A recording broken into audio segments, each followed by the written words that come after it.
আসসালামু আলাইকুম আর রহমতুল্লাহি বারাকাতুহু।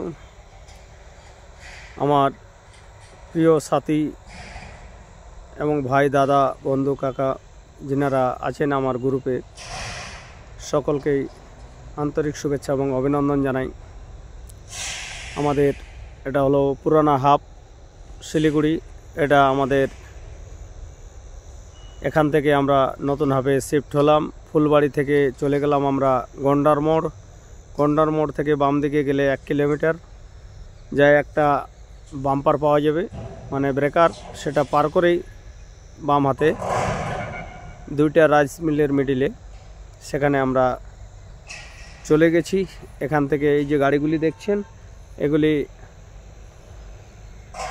রিজেক্ট মাল যেগুলি হয়ে গেছে, এবং জিনিসপাতিগুলো এখান থেকে সিট থেকে শুরু করে A to Z মাল সে নতুন হাবে নিয়ে যাওয়া হচ্ছে।